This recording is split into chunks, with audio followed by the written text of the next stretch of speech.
Hello, this is Dr. Robertson, the volunteer librarian for Oscar, coming to you with part two of my updated 2025 version of the introduction to and use of the eForm generator that is built into Oscar. In part one, we looked at a PDF that was emailed to me, downloading that into my folder, and then opening the PDF up first in something called GIMP, which is the GNU image manipulation program. In that program, we created a PNG from the PDF and took page one and flattened it. Then once we had performed that, we saved it to my eForm generator folder. We then took page two and opened up page two in Photoshop, which is another image manipulation program. And in Photoshop, we did the same thing with page two as we'd done with page one. We flattened it, we converted it to a PNG, and created the appropriate size of the image, and then saved it to my eForm generator folder. We then went into Oscar, to administration, navigated to the image library, and downloaded page one and page two into the image library. At the end of my first video, we had gotten as far as getting to creating eForms and opening up the eForm generator. And this is where I'm going to start for part two.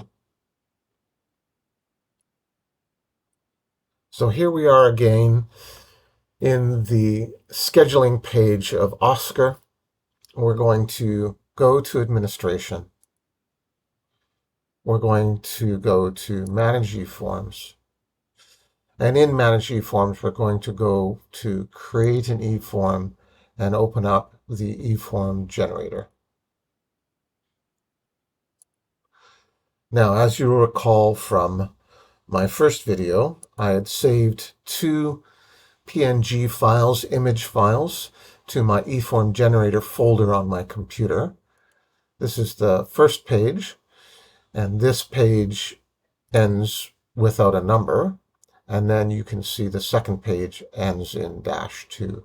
So when I'm uploading these two pages to the eForm generator, I need to upload them in the correct order. If you only have a one-page eForm, obviously that's not important.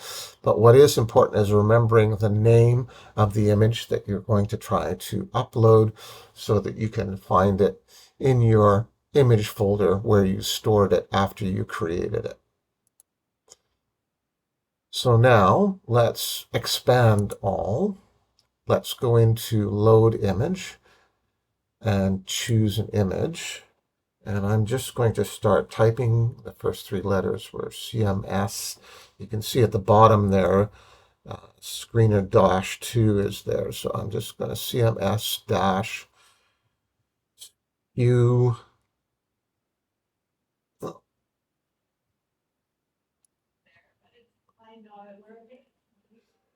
And if we go to CMS, we've got the page one and page two here. I'm going to select page one,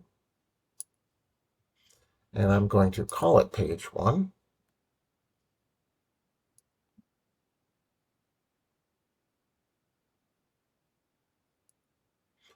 We're going to load this image. And now we can start adding our inputs onto this page. I'm just going to collapse the load image section because we will come back to that later. We're going to create a name for this. So let's call it the Mood Disorder Questionnaire 2025.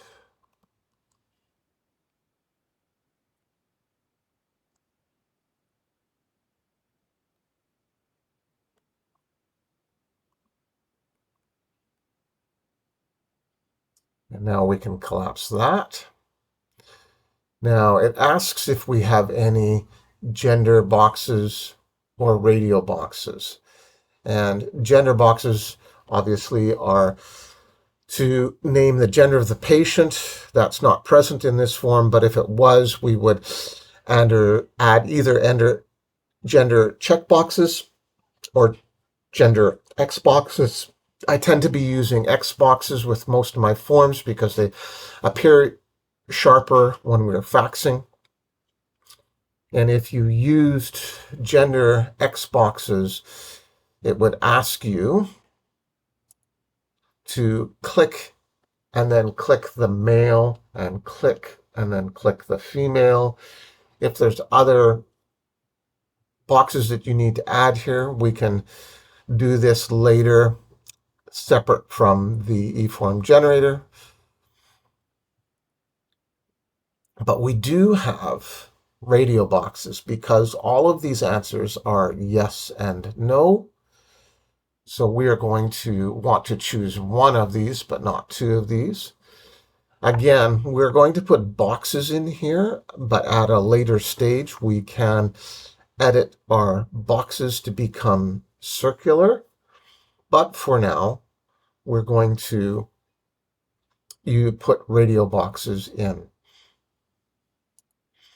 Now, a little trick here.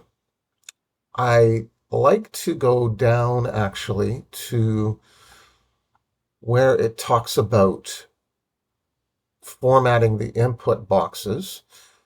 And this is for all of your inputs, including your radio boxes, looking at font size.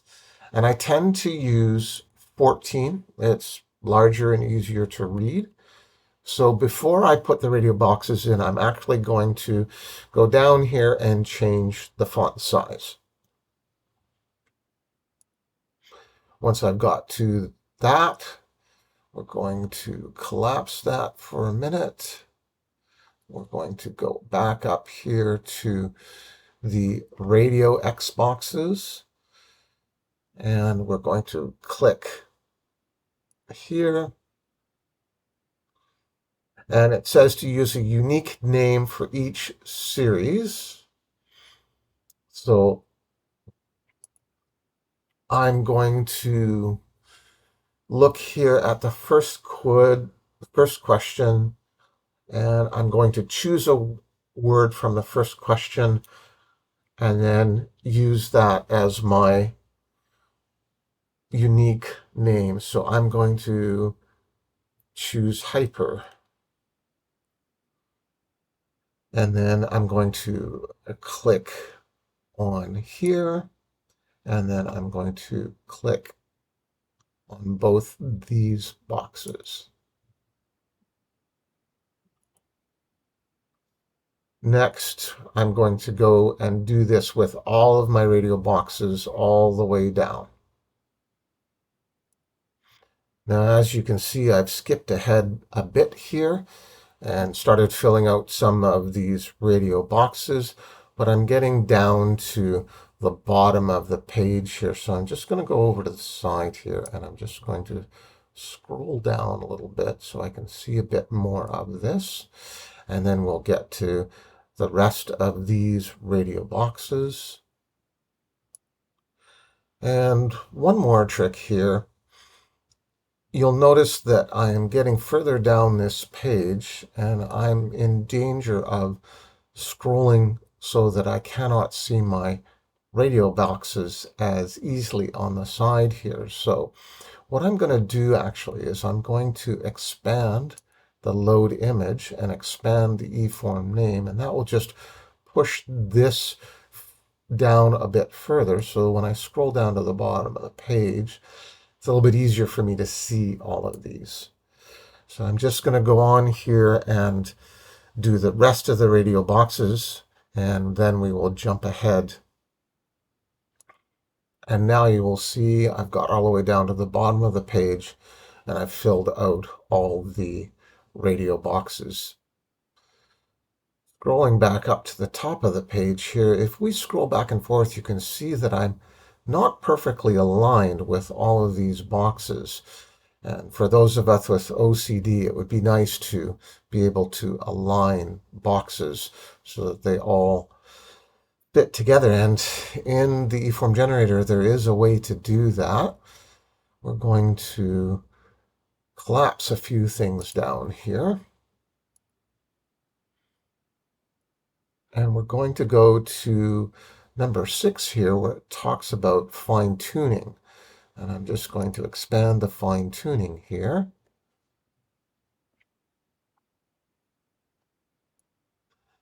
And this is a bit tricky because they're named just in the order which you created the boxes. But if we do remember the order that we created the boxes, then it should be that page 1.1 and page 1.3 would be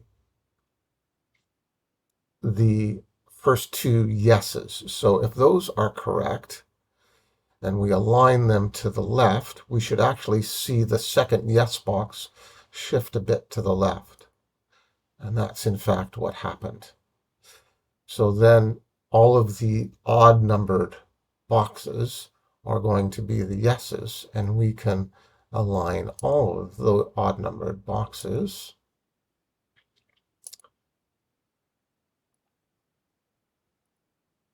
So I've checked all of the odd numbered boxes down to 27, which gets me all the way down to the item 2 check yes if more than one of these has happened at the same time. And I'm going to align all of these boxes to the left. And there all of my boxes have lined up to the left. Now, if I want to, I can remember that I got to 28 here, so this should be 29, 30, 31, and 32, which means that 33 and 35 here should also be yes answers. And now I can align them as well. And they've all bumped over maybe a little bit farther than I want them to, but I still have them all collected, so I can actually nudge them slightly back to the right. So let's just nudge once here, and that's probably a reasonable alignment, so we can just leave them all set up like that. I'm also going to do something similar with the vertical alignment as well. So we're going to go up here and we're going to uncheck all of these. And now I want to make sure that, for instance, 1 and 2 are aligned and 3 and 4 are aligned. But first, actually, we have a second line here of boxes, all the no's. So let's pick the even numbers down to 28. And then I also picked number 34 and number 36. And we're going to align all of these to the left as well and straighten out like that. And again, if we look at that, it probably could be nudged just slightly to the right. So let's just nudge that back and maybe a second time there. And now all of those are lined up. Now that we've done that, we can uncheck all of those and we can check 1 and 2, and we can either align them up or align them down. 1 and 2 look like they might be slightly high, so let's align them down and let's nudge them down. And now those look like they're pretty much where I want them to be. We can do this with all the rest of these boxes.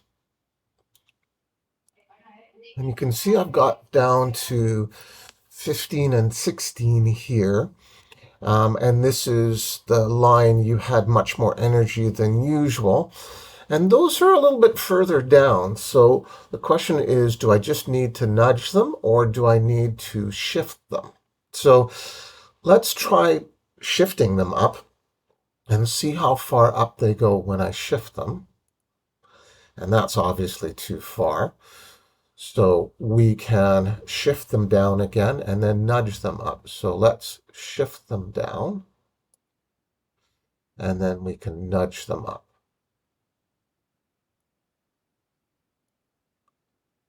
And then we can go down the rest of them and align them.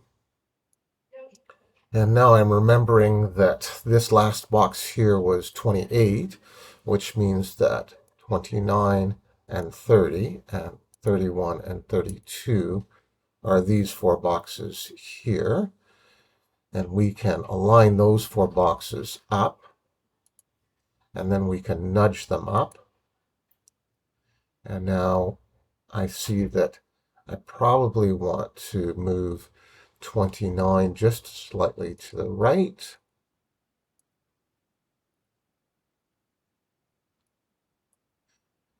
And the rest of these, except for maybe 31. 31, a slight nudge to the right. Oops, that wasn't the one I wanted. I wanted 32. So, all right, let's nudge that back. And now let's go to 32. And now I think we're lined up pretty well. So now I can collapse the fine tuning here. And now we can actually get to some of the regular input boxes. So if we look at the top here, name and date, let's fill in the name of the patient and the date.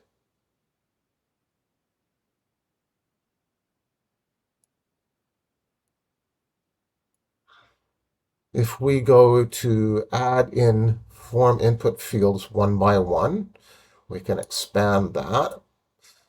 And for the name and the date, those will be single line text inputs. If we want a label, for instance, we would want a multi-line text input.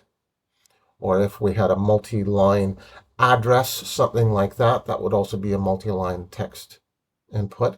And then if we have individual X boxes or check boxes that aren't radio boxes, we can also put those in one by one.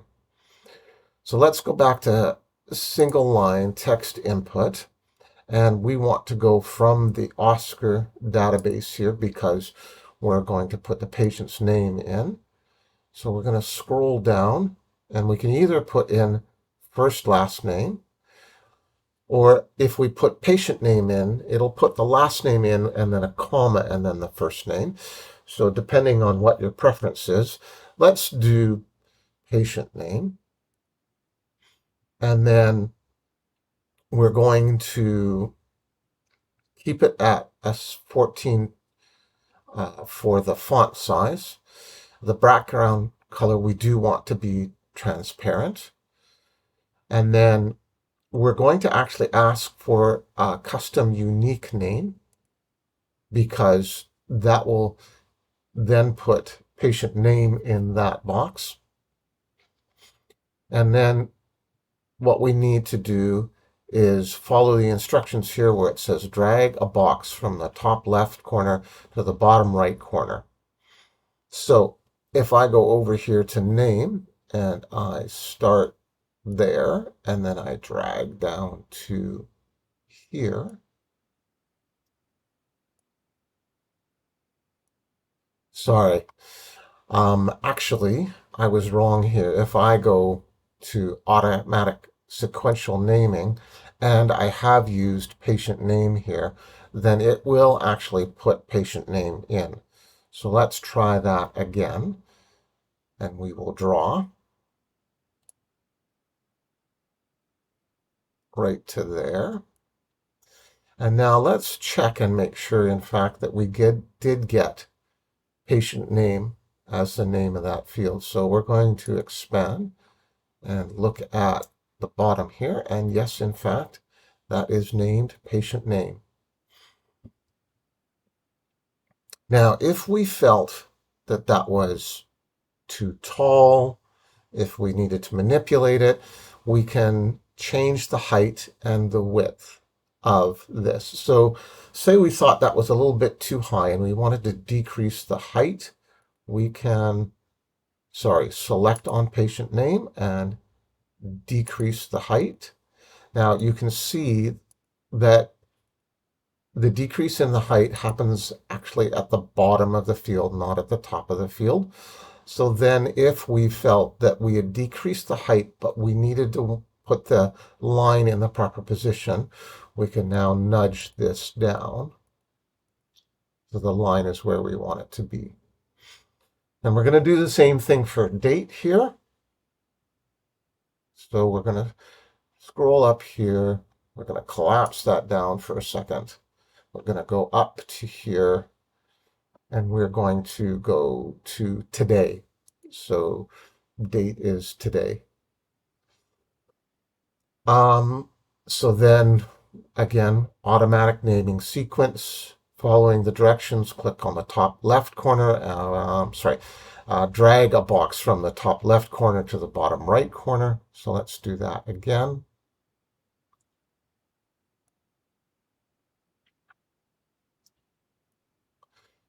Now, this is obviously not aligned with the name, so I am going to want to fine-tune here.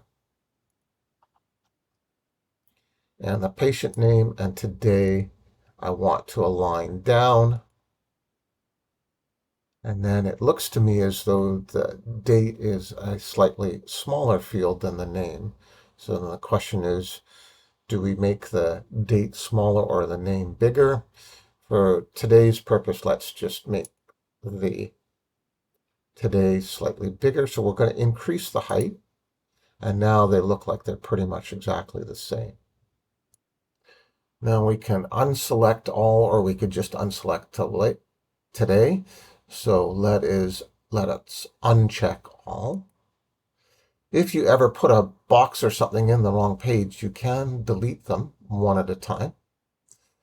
We're going to collapse. And then I'm going to talk to you about a couple of other things that don't particularly apply to this form, but will apply to other forms that you make. So we're going to collapse out of the input fields. And we haven't talked about signatures at all. So we can expand here. We can add a signature stamp. We can add a signature box. Or we can add a freehand signature to the field.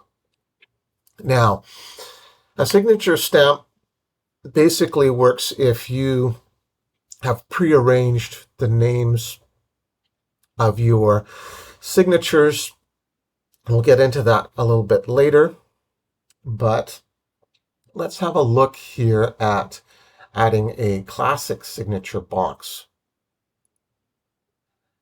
And then click here and drag it around the signature area. So let's put a signature at the bottom here.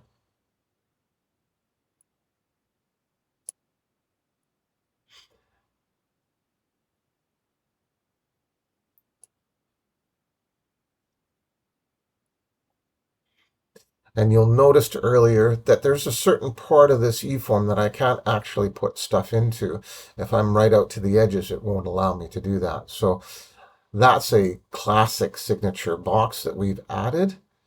Now, let's say that we changed our mind and we actually want a freehand signature field. Well, then let's go to fine-tune the input fields, and let's get rid of the classic signature box by deleting it. And then let's change our mind and go here and click on freehand signature box. Now we have some choices. Our signature color, we tend to use black. You don't obviously have to do that. Some people like having a line under the signature, but you don't need that necessarily. The boundary type and the boundary color. So what displays to tell you where to sign in can be dotted or solid and blue. So I tend to use the standards here, but obviously there are other choices for yes, no for the black, blue, green, red signature line. And if you want, you could certainly put red there and sort of highlight that if you felt that was important. You can have a dotted, dashed, solid, double, or groove boundary type. And of course, again, you can choose different colors for your boundary. I'm going to leave these all the same.